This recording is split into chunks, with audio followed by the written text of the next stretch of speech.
Hi hello viewers welcome to spicy kitchen channel.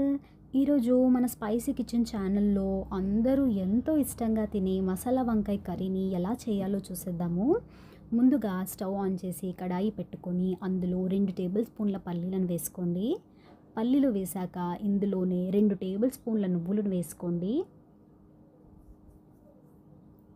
నువ్వులు వేశాక ఇందులో ఎండు కొబ్బరిని సన్నగా కట్ చేసి వేసుకోండి.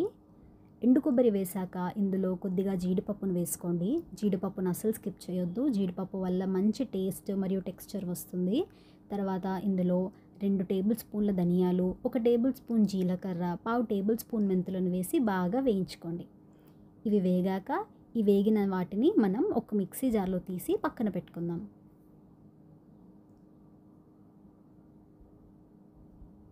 ఇప్పుడు ఇదే కడాయి మళ్ళీ స్టవ్ మీద పెట్టుకొని కొద్దిగా నూనె వేసుకోండి. నూనె వేశాక ఇందులో ఒక పెద్ద ఉల్లిపాయ కానీ లేదా 2 చిన్న ఉల్లిపాయలను సన్నగా కట్ చేసి వేసుకోండి. ఇప్పుడు ఉల్లిపాయలని సిమ్ మంటలో లైట్ బ్రౌన్ కలర్ వచ్చేంత వరకు ఉంచండి. చూసారా, ఇలా లైట్ బ్రౌన్ కలర్ వచ్చాక ఇందులో 2 టమాటాలను సన్న ముక్కలుగా కట్ చేసి వేసుకోండి. వంకాయలను కూడా మంచిగా కలుపుకొని ఇందులోనే 2 రెమ్మల కరివేపాకును యాడ్ చేసుకోండి. వీటన్నిటిని ఒకసారి బాగా కలుపుకొని సిమ్ మంటలో మూత పెట్టి పక్కన పెట్టుకుందాము. ఇప్పుడు మరొక బాండి తీసుకొని ఇందులో కొద్దిగా ఆయిల్ వేసుకుందాము.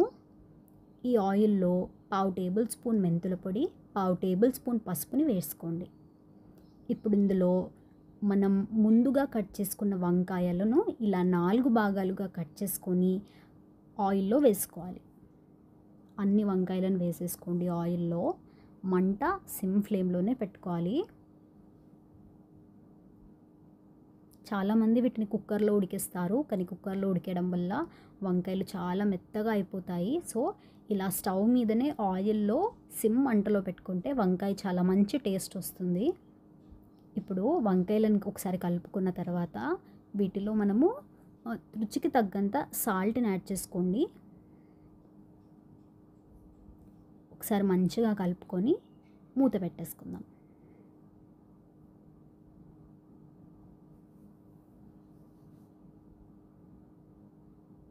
ఇప్పుడు మనం ముందుగా టమాటా ఉల్లిపాయలను స్టవ్ మీద పెట్టుకున్నాం కదా, అవి వేగాయో లేదో చూద్దాము.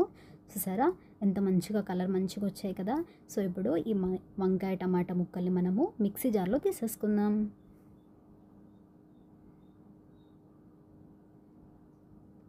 చూసారా వంకాయలు అలా మగ్గుతూ ఉంటాయి. ఆలోపు మనము ఈ మిక్సీ జార్లో 1/2 టేబుల్ స్పూన్ అల్లం వెల్లుల్లి పేస్ట్ వేసుకొని మిక్సీ పట్టేసుకుందాము. ఇప్పుడు చూసారా వంకాయలు ఎంత మంచిగా మగ్గుతున్నాయో.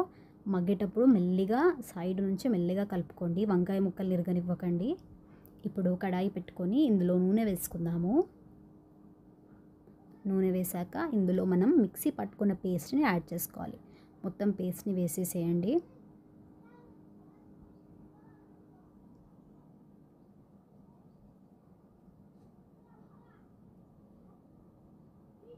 ఒకసారి మంచిగా కలుపుకొని మూత పెట్టేసుకుందాం.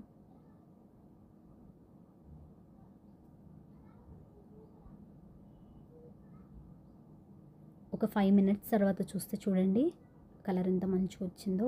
ఇందులో మన రుచికి తగ్గంత కారం యాడ్ చేసుకోండి. కారం కొద్దిగా ఎక్కువనే పడుతుంది, ఎందుకంటే మనం ఇప్పటి వరకు మిర్చి కానీ కారం కానీ ఎక్కడ యూజ్ చేయలేదు కాబట్టి కారం ఎక్కువే పడుతుంది. సో మీరు చూసుకొని యాడ్ చేసుకోండి. కారం యాడ్ చేశాక మూత పెట్టుకుందాము.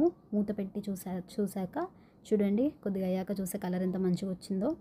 ఇప్పుడు ఇందులో కొద్దిగా సాల్ట్ని యాడ్ చేసుకోండి. మనం ఆల్రెడీ వంకాయ ముక్కల్లో సాల్ట్ యాడ్ చేసాం కదా, సో ఇక్కడ కొద్దిగా చూసి యాడ్ చేసుకోండి. ఇందులోనే 1/2 table spoon garam masala add చేసుకొని కొద్దిగా చింతపండు పులుసుని కూడా యాడ్ చేసుకోండి.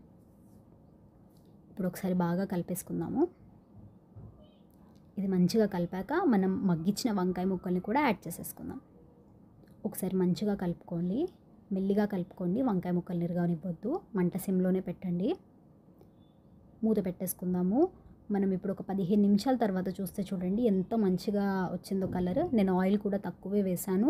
మీరు సిమ్లో పెట్టడం వల్ల చూడండి ఆయిల్ మంచిగా వస్తుంది. కొద్దిగా టైమే పడుతుంది కానీ మంచి ఆయిల్ వస్తుంది. ఆయిల్ ఎక్కువ యాడ్ చేసుకోకండి. ఇప్పుడు ఇందులోనే కసూరి మేతిని యాడ్ చేసుకోండి. కసూరి మేతి లేకపోతే స్కిప్ చేయొచ్చు. మరి కొద్దిసేపు మూత పెట్టి పక్కన పెట్టుకుందాము. చూసారా ఆయిల్ మంచిగా పైకి తేలి మంచిగా ఎంత మంచిగా కనిపిస్తుందో. సో ఈ వంకాయ కర్రీ చాలా బాగుంటుంది. ఈ వంకాయ కర్రీని మనము చపాతీకి కానీ రైస్కి కానీ మంచిగా తినొచ్చు. చూసారా కలర్ ఎంత బాగుందో. సో మీరు అందరూ తప్పకుండా ఈ వంకాయ కర్రీని ట్రై చేయాలి. ఈ వంకాయ కర్రీ చాలా బాగుంటుంది, పిల్లలు పెద్దలు అందరికీ చాలా బాగా నచ్చుతుంది. సో తప్పకుండా ట్రై చేయండి. So thanks for watching, please do subscribe, bye.